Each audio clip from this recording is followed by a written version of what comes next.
Bom, bom dia para todos as pessoas que acompanharam meus vídeos durante esse período da Páscoa.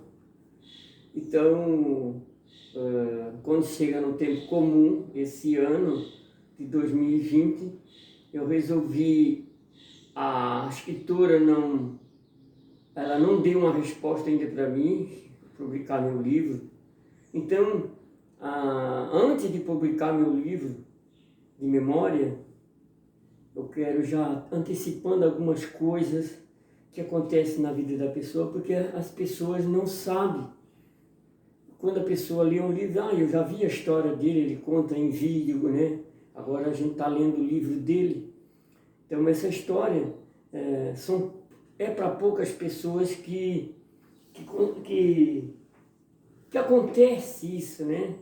Como disse Santa Teresinha, quando Deus galfinha uma alma, é dele, pertence a ele.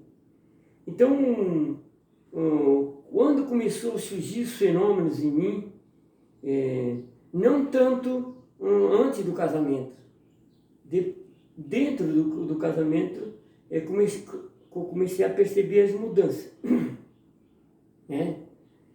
Então, Deus começou a mostrar para mim através de sonho, como eu fiz. Eu comecei a perceber que tinha algo me perseguindo. Não sei, a pessoa dizia que era uma paranoia, mas não era. Não era, porque eu fiz, logo em seguida, em 87, eu fui no centro do IPAP de Parapsicologia fazer um exame da minha personalidade. Então eu não posso contar tudo aqui, o que aconteceu, mas dentro dessa foto aqui, no canto superior, surgiu uma cabeça de um ser humano, na máquina que não dá para ver, mas se aproximar bem dá para ver, num dedo, uma pessoa. Porque quando eu decidi, em 1990, a mudar a minha vida pessoal na Terra mesmo, um pouquinho antes, em 89, 88, parar de ir no baião, essas coisas tudo, e se ausentar um pouco desse agitamento lá fora.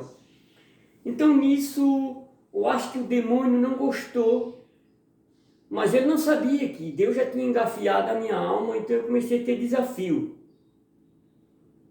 Eu não vou dizer aqui, porque não vou dizer o nome da empresa, o que aconteceu comigo lá. Um dia de manhã eu cheguei na empresa, como é de costume, o meu caminhão, tudo, né? E eu estava de sandália. Como eu ia trabalhar num lugar um pouco mesmo, eu fui lá dentro do barraco botar a minha bota. As botas. Eu botei o pé esquerdo primeiro dentro dessa bota. E eu senti uma coisa dentro da bota. Uma friagem assim. Eu não tinha botado a bota no pé direito, tá? Botei só no pé esquerdo. E quando o meu pé entrou dentro da bota, eu senti uma coisa diferente. E eu peguei a bota, virei o contrário, bati, saiu um monte de cinza. Uma cinza... Não é cinza preta. Uma cinza meio azulada, assim. E depois de uns meses começou a aparecer em cima do meu pé uma ferida. Eu não posso mostrar aqui, que ainda não... Né, assim, se fosse um câncer de pele, eu já tinha morrido, a fazer 30 e poucos anos. Então depois passou para debaixo do pé. E a partir disso aqui, a marca tá no pé, ficou a marca, né? Tá aqui no pé esquerdo, em cima do pé. Debaixo do pé não ficou marca. Então você queria dizer assim, o que seria, quem teria uma pessoa botado uma coisa dentro da bota para me prejudicar, mas essa pessoa não conhecia quem eu era, para me destruir? Quem disse assim, porque existe nível de desafio para cada ser humano, da qual Deus quer, o que é que Deus está querendo dessa alma. Então, com o passar do tempo, depois eu nunca tinha acentuado, eu tinha algumas, pode ser que isso teria um princípio, sim. Eu tinha feito as músicas, versos, mas eu não tinha botado letra, música, né? Aquela história que eu contei do confissão e se tudo na vida passa. Algumas músicas eu tinha feito antes disso, mas estava em verso, não tinha melodia, não tinha ritmo. Então eu comecei depois de 1990 e poucos, ali em 2000, depois foi ampliando para 2000, comecei a ouvir música. E eu fiquei apavorado, você escutar uma coisa que nunca tinha escutado. Então, eu comecei a ter então depois a ter sonho lutando com o primeiro, era um baita de um cão enorme. Ele me atacou várias vezes. Eu tentei matar ele por muitas vezes. Então eu fiquei pensando, seria uma coisa que tinha armazenado dentro de mim, que eu tinha visto meu pai, mas assim, aquele cachorro não ia estar com raiva de mim, no caso. Que eu vi o meu pai matar um cachorro e eu senti muita dor. Não seria isso que tivesse gravado no meu inconsciente? Não poderia ser. Então, ele se transmutava em coisas. Daí depois eu comecei a ver fogo, vendaval, muito vento. Então eu comecei, eu usava um ritmo, um estalo com as mãos, para poder fazer com que isso desse velocidade com meus dedos. Então o vento, essa coisa soprava contra esse negócio assim, ia derrubando tudo, arrancava a árvore, tudo, com esse vento que eu provocava sobre essa coisa.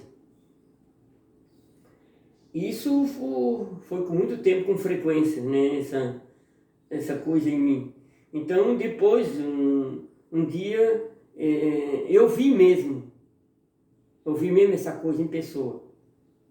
Foi aonde que eu estava rezando, com rosário e crucifixo na mão, e essa coisa apareceu para mim e eu levei o crucifixo, né, porque dizem que o diabo não é água benta, sal, água benta diz que vai expulsar o demônio. Então eu levantei o crucifixo e no crucifixo tinha um pano preto que eu não tinha visto. Não sei se o diabo quis me ludibriar, porque com o pano eu não via Jesus. Então quando eu tirei o pano, quando eu percebi que tirei o pano, quando eu levei o crucifixo de Jesus, aquele troço se virou, se transformou e saiu resmungando assim, só gemendo, fazendo um tipo de uma ironia. Foi embora. Então diz assim, que uma pessoa, vamos supor aqui, para mim compreender alguns fenômenos, eu comprei um livro do Pedro Paulo Alexandre, que fala de fenômenos paranormais, e eu li esse livro, me ajudou bastante. E agora eu estou lendo o livro do professor Felipe Aquino, O Pecado Original. Quer dizer, o pecado original, ele tem consequências sim com o poder do demônio. Então, eu custei a entender isso, que eu estava sendo desafiado para que Deus arrancasse de mim uma coisa maior. E eu não conseguia entender isso. O que Deus estava querendo de mim? Então, depois desse fenômeno, um dia, eu acho que eu fui contaminado. Eu não sei por quê. Talvez não seja disso aqui. Poderia que tivesse sido atingido, mas ele não se manifestou claramente. Então eu comecei a sumir o som dos ouvidos, parecia que uma coisa sumia a minha vida. Eu não escutava mais nada, nem o ronco do motor. Né?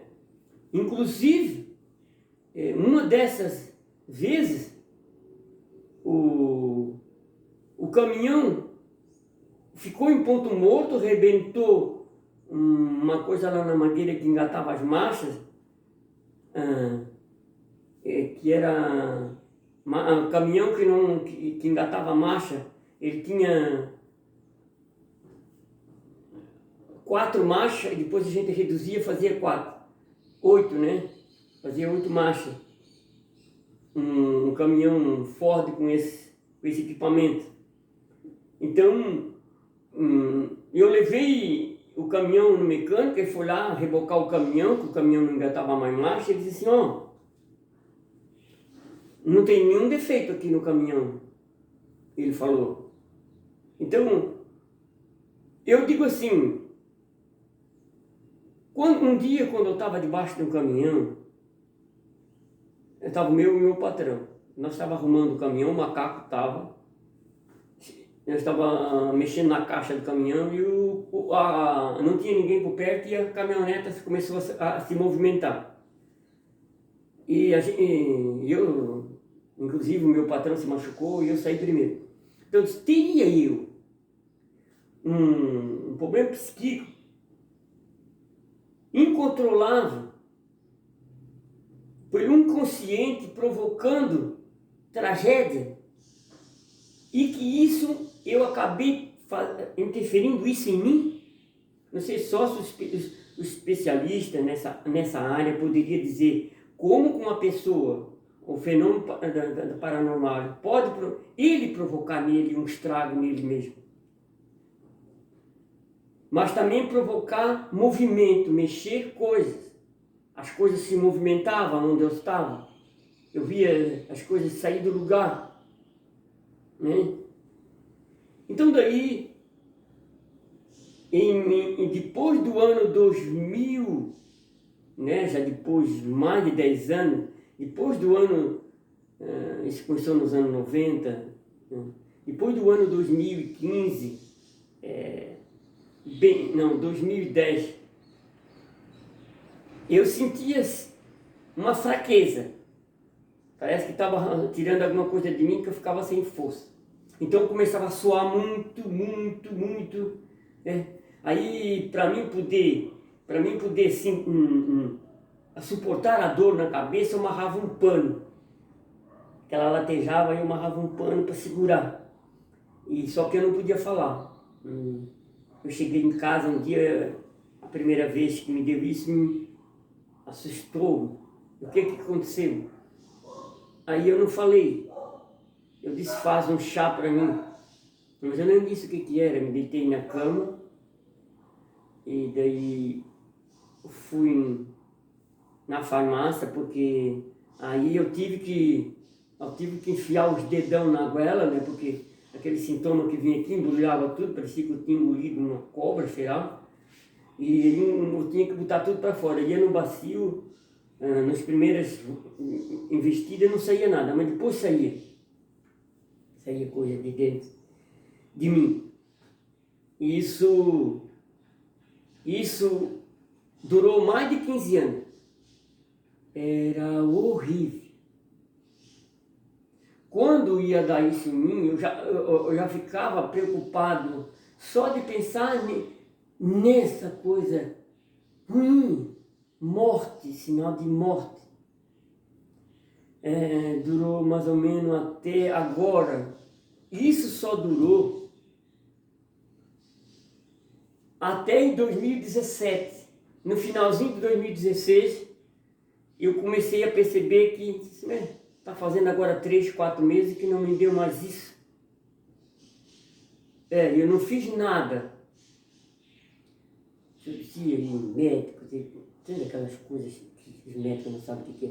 Fui médico para identificar essas coisas. Então, desapareceu. Depois, já vai fazer 3 anos que eu não senti mais isso, graças a Deus. Então, eu digo assim, eu fui contaminado por algo, um corpo humano, né? porque eu fiz centenas de exorcismos, porque você não pode destruir o princípio do mal. Então aqui, para que eu pudesse entender o poder diabólico, o poder tão vasto do que o poder do mal, o poder que ele exerce sobre o ser humano, quando ele quer essa alma para ele, quando uma pessoa está determinada a ser de Deus. Sim, aí há um investimento maior, tentando com que essa pessoa desista. Então aqui nesse livro muito bom do professor Felipe Aquino, eu comecei a estudar esse livro, a queda da apostasia, por exemplo, do que o ser humano se tornou, o primeiro homem no qual a liberdade da própria vontade atingiu o máximo sem qualquer imperfeição que contrariasse seu exercício, constituía um tão grande pecado que por sua queda também a natureza humana caiu em sua totalidade.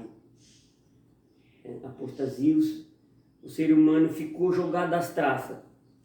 A natureza tornou-se não somente pecadora, mas também procriadora de pecadores. Pela má vontade desse único homem, todos pecaram, e nele, quando todos eram era só um. Dele, por consequência, cada qual herdou o pecado original. Em Adão, pois, pecaram todos, quanto por esta força interior que lhe permitia engembrá-los. Eram esses em sua natureza. Santo Agostinho combateu os que negavam a realidade, os efeitos do pecado original. Nos padres da igreja antes dele já faziam o mesmo com Santo Antanásio de Alexandria, que em 295 a 377, São Cirilo de Jerusalém em 315 a 386, São Basílio Magno em 330 a 369, Santo Ambrósio de Milão em 340 e 397, São Jerônimos em 348 e 420, e outros.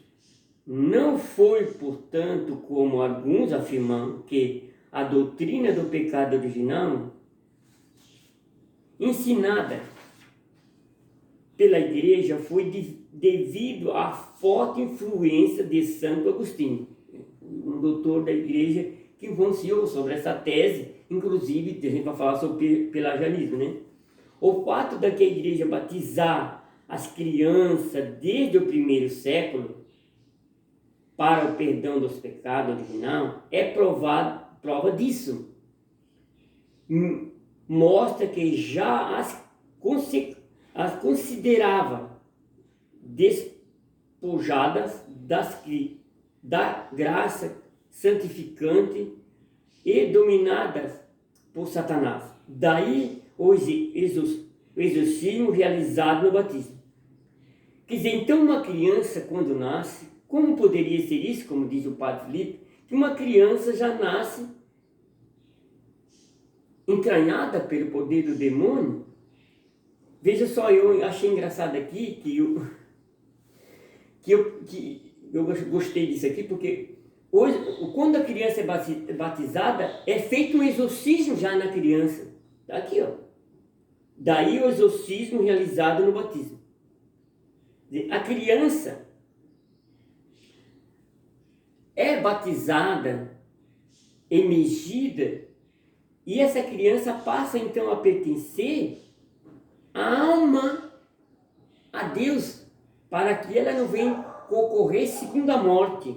Santo Agostinho considerava que as crianças que morrem sem o batismo são condenadas, embora seu castigo seja mitido. Ou seja, não uma coisa contraída. Uma criança não cometeu pecado até quando nasce.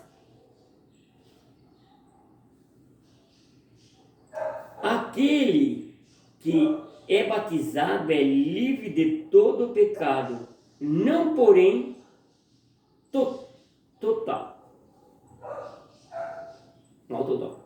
A culpabilidade da concupiscência é tirada pelo batismo. É tirada.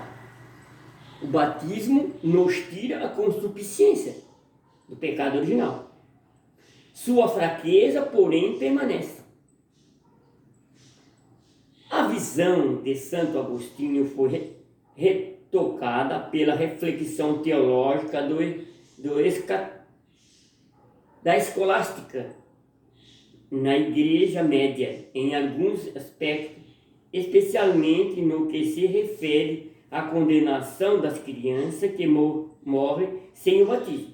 Além disso, com Santo Anselmo, em 1109, o doutor do escolástico, que é o Santo Anselmo, ficou mais claro que a concupiscência é algo distinto do pecado original e que não é culpável naquele que se batiza, embora permaneça nele a concupiscência. O pecado todo Adão, quando ele pecou, não porque tenhamos cometido pecado naquele instante, pois ainda não existíamos, mas sim porque dele devíamos receber a existência. Vamos supor, o pecado cometido depois do batismo não é um pecado contraído, porque eu fui batizado, fui emergido na doutrina, mas as consequências ficaram. Mas aqui tem um pecado de reincidência, o resíduo que fica, né, na pessoa. Por exemplo, o pecado, eu sou mordido por uma cobra. O veneno dela vai matar meu corpo, no caso, se não houver cura. Mas o pecado original é uma culpa não atingiu o corpo em si, atingiu diretamente a alma humana. E essa alma estava morta. O catecismo fala nessa segunda morte. Então diz aqui, Santo Anselmo, em 1109, dizia que o homem glorioso, criado para viver junto de Deus, dotado de alma e dotado de vida imortal, caiu em sua desgraça pelo pecado. Iludido pelo demônio, o homem caiu numa tragédia porque, tendo opção de escolher entre o bem e o mal, cometeu o mesmo pecado dos anjos, ao querer ser igual a Deus. Então, assim, já no Êxodo, no Antigo Testamento, tem uma frase lá que Deus diz, lá do Moisés, assim: eis que eu coloco diante de ti o bem e o mal, o fogo e a água, a vida e a morte, o que tu escolheres, podes ser beneficiado por ele. Então aqui diz que, veja bem, o homem ao escolher, por livre e espontânea vontade, o homem, a tragédia é porque tendo a opção de escolher, tá vendo? O homem tinha de escolher entre o bem e o mal, cometeu o mesmo pecado dos anjos. Poxa, que coisa séria, hein? Então, o pecado que se propaga no mundo, pecado moral, pecado social, você pode casar com uma esposa e ser fiel a ela como eu fui, nunca ver um defeito nela, sendo aquela parceira junto com ela. Eu fiz essa escolha. Deus queria que eu fizesse isso, mas esse que ele colocou paralelamente, isso que a gente diz, essa concupiscência carnal estava dentro de mim, sempre me puxando para o lado contrário, tentando que eu desistisse. Então aqui vamos ver Santa Catarina de Sena, em 1380, a doutora da igreja, em seu livro diálogo com Deus, recebe essas mensagens. Ela recebeu. Eis o meu plano. Deus disse para ela: criara o homem à minha imagem e semelhança. A imagem de Adão estava intacta, mas a semelhança de Deus tinha morrido. Essas duas coisas.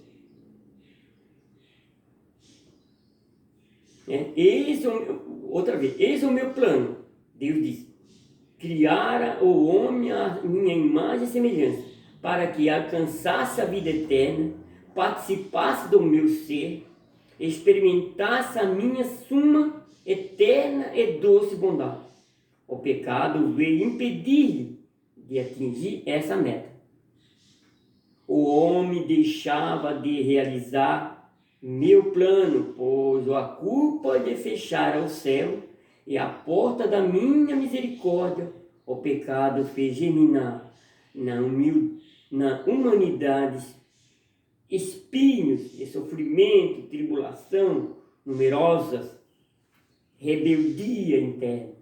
Ao rebelar-se contra mim, o homem criava rebelião dentro de si, em consequência da perda do estado de inocência. A carne se revoltou contra o espírito. Tornou-se o homem um animal humano, um animal imundo. É aqueles vídeos que eu gravei lá que eu não quis concluir. O homem racional é aquele que abandona o estado animal, o imundo, para optar por livre escolha aquilo que Deus veio propor, Jesus. Então, o animal imundo, todas as coisas insurgiram-se exatamente naquilo em que ele iria obedecer, caso ele se conservasse no estado de criação. Pecou a humanidade, desobedeceu, mereceu a morte eterna para a alma e o corpo. Cena de Santa Catarina, o diálogo que ela fez. Então, se a predestinação de Deus seria livrar o homem do estado em precário que estava e que o demônio exercia uma certa influência sobre as pessoas, e que eu tive que entrar nessa coisa para compreender como o grau de diferenciação de uma pessoa para outra. Por exemplo, eu vou fazer uma caricatura, uma obra, estou começando, não termino, eu começo outra. E assim, gente, no mundo tem grau. Uma pessoa que já está bem em um grau espiritualizado, o demônio faz investida, mas não pode mais com ele. Tá? Ele não tem mais poder sobre essa pessoa. Então, o que eu percebi durante toda a minha vida, a experiência que Deus me fez para mim, é que existe grau de espiritualidade, gente caminhando em várias coisas. Pessoas que já estão bem nítidas, pessoas que estão começando, que não tem nem rosto, que são aquilo que nós chamamos morto-vivo, caminhando no mundo, desolado, sem nenhuma consciência. Uma pessoa pode ter uma ação mais nítida naquilo que está fazendo? Sim. Então existe grau, não existe um ser humano, um grau de pecado que atinge por igualdade a todo mundo. Eu fiz isso, Deus me deu 3 filhos para que eu pudesse buscar dentro do meu, não do primogênito, mas no último filho, esse grau de decadência, de grau que atinge mais uma pessoa. Por exemplo, uma pessoa de vício, ele me mostrou para mim como era isso, Pedro. Essa pessoa, Pedro, ela não bebe porque quer. Essa pessoa foi contaminada por um grau de índice de decadência, não é por conta própria. Gente, quando o aprendizado foge da nossa cultura, aquilo que nós aprendemos, é uma coisa fora a parte do pecado original. A consequência do pecado original não tem nada a ver com o que é o nosso aprendizado. Claro que teve gente que quis, pelagianismo, disse que o homem poderia levar uma vida boa, correta no mundo, sem que fosse computado o pecado original. Só que São Pelágio esqueceu de uma coisa, que o homem tinha alma, o homem estava sem a graça santificante. Eu não sei por que São Pelágio disse isso. Claro que São Pelágio estivesse me ouvindo, onde é que eu estiver, claro que eu acho que São Pelágio, se tivesse vindo no nosso tempo, ele tinha mudado de ideia. O homem está assim, decaído, sem a graça de Deus. Nós não conseguimos obedecer. Infelizmente, essa escolha minha, agora no caso atual, que eu estou passando, que eu ainda não atingi, eu estou tendo ainda relapso carnal, estou lutando contra esse corpo ainda, que eu tenho ainda resíduo nessa consequência. Então diz aqui que eu não vou conseguir totalidade, a não ser que eu seja mártir. O veredicto final, a condenação sumária, quando uma pessoa vai ser executada numa cadeira elétrica ou na forca ou qualquer coisa, é diferente da condenação sumária do suplício, da condenação para os mártires. Porque a pessoa viveu na terra, escolheu fazer o mal, e ele vai ser executado pelo mal que fez. O santo escolheu fazer o bem, e ele, para testemunhar a totalidade da sua fidelidade a Deus, ele pode sim receber o suplício, arrancar a cabeça, como foi com Paulo. E dizer assim, quando eu disse que Paulo estava pronto para botar no liquidificador de ser triturado, então Deus sabe o ponto quando um santo está pronto. Por exemplo, uma virgem que se nega. Nós temos Santa Maria Gorete, nós temos Albertina Black, nós temos tantas santas que se recusaram à sua virgindade. Porque, eu não sei se eu li aqui, porque a mácula, ela é cometida em todos, sim, a mácula do matrimônio. Você maculou o trato que você fez, você maculou lá no altar. Existem vários graus de mácula que uma pessoa pode cometer. Então, por isso que se diz, quando Nossa Senhora disse para Bernadette, eu sou a Imaculada Conceição, que isso tinha soado, que nunca tinha visto, a mácula, é porque Nossa Senhora foi imaculada, não só o que Deus tinha dado para ela, mas olha só a escolha de Nossa Senhora, o diferente da Eva, porque o fruto proibido comido não tinha veneno em si, mas porque Deus tinha colocado uma referência do paraíso, uma árvore, essa aqui tu não pode comer, ou seja, uma proibição. Tá? Por exemplo, assim, eu tenho uma turma de pessoas no meu trabalho, no meu jardim, o jardineiro estão comendo assim, vocês